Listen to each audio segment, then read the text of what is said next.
ओवैसी का चैलेंज, योगी मोहन का रिवेंज। जी हां, कहानी यही है।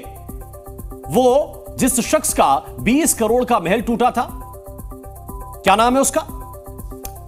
हाजी शहजाद अली। तो मध्य प्रदेश के उसी पत्थरबाज हाजी के नाम पर भाईजान ने मध्य प्रदेश के सीएम मोहन यादव को चैलेंज कर दिया और उत्तर प्रदेश के मुख्यमंत्री योगी आदित्यनाथ को भी टारगेट किया। 21 अगस्त को हाजी के महल पर बुलडोजर चला था। उस घटना के 75 घंटे के बाद पहली बार ओवैसी ने अपनी जुबान खोली और पिछले 24 घंटे से इस मुद्दे को पूरे देश में यह कहकर फैलाया जा रहा है कि योगी और मोहन के राज में मुसलमान खतरे में है।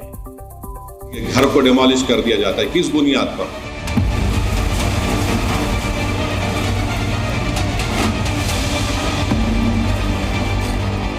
अगर आप निर्माण बनाते हो और परमिशन नहीं लेते हो और अगर आप अपने विविध प्रकार के ऐसे एक आतंक के पर्याय बनते हो तो प्रशासन को अपना काम करने की छूट भी है, वो उनको जो करना करेंगे। अब इनके लिए सद्भावना ट्रेन चलाएंगे, इनके लिए बुलेट ट्रेन चलेगी, चिंता मत करो। और बस बुलेट ट्रेन की तैयारी की जा रही है।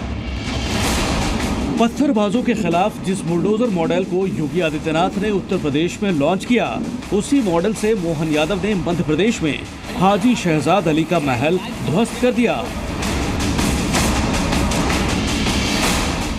वैसे तो ये घटना 21 अगस्त की है और अब तक खत्म हो जानी चाहिए थी, लेकिन भाईजान नहीं चाहते कि ये चैप्टर इतनी जल्दी बंद हो जाए।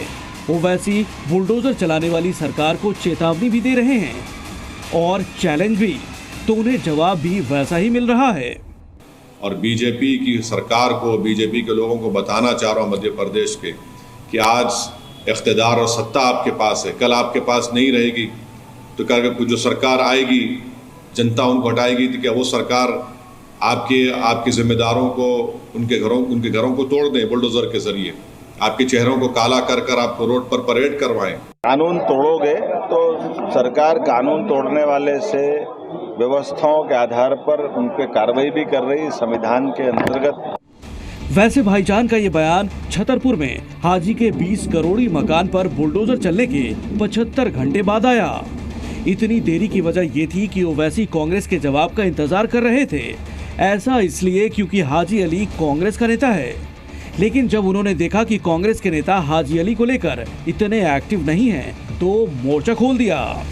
20,000 स्क्वायर फुट पर बना हुआ ये घर जिसका परमिशन है उनके पास, वो कह रहे हैं उसको डिमोलिश कर दिया गया। क्या उन्होंने नोटिस दिया? नहीं दिया। और फौरन बुलडोजर के जरिए उनके घर को तोड़ दिया गया, ज़मींदोज़ कर दिया गया। और उसके बाद वहाँ पर मध्य प्रदेश की छतरपुर की पुलिस चंद एलिज लोगों, एक्यूज को गिरफ्तार करके उनकी बेइज्जती करती है, रोड पर उनको चलाती है और उनके ज़बान से नारे लगवाती है। भाईजान को इस घटना में अपने इंटरेस्ट के हिसाब से कई अहम मुद्दे मिल गए हैं। एक तो बुलडोजर बीजेपी सरकार ने चलाया, दूसरा जिस पर बुलडोजर चला वो मुसलमान है, तीसरा कांग्रेस और उसके सहयोगी संगठनों ने इस मामले पर उस तरह से विरोध नहीं किया जिससे विरोध जैसा कोई माहौल बने, चौथा भाईजान को लगा कि वो देश के मुसलमानों के बीच अपने इस एजेंडे को आगे बढ़ा सकते हैं कि बीजेपी की सरकारें सिर्फ मुसलमानों को टारगेट कर रही हैं, और पांचवा मुद्दा ओवैसी हाजी ब्रांड के जरिए मुसलमानों को मैसेज दे सकते हैं कि वही हैं जो मुसलमानों पर हो रहे जुल्म के लिए आवाज उठाते हैं, जबकि इंडिया गठबंधन के नेता चुप्पी साध लेते हैं।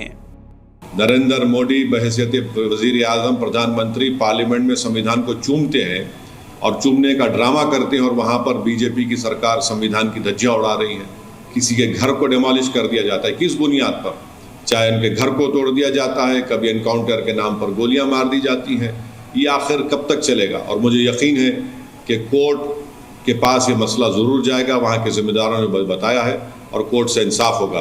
जो सरकार डिमोलिशन के ज़रिए सत्ता चलाती है, वो याद रखें, आप किसी गरीब का घर तोड़ रहे हैं, इंशाअल्लाह वक्त आएगा जब इसी अवाम अपने वोट के ज़रिए आपकी हुकूमतों का डिमोलिशन करेगी।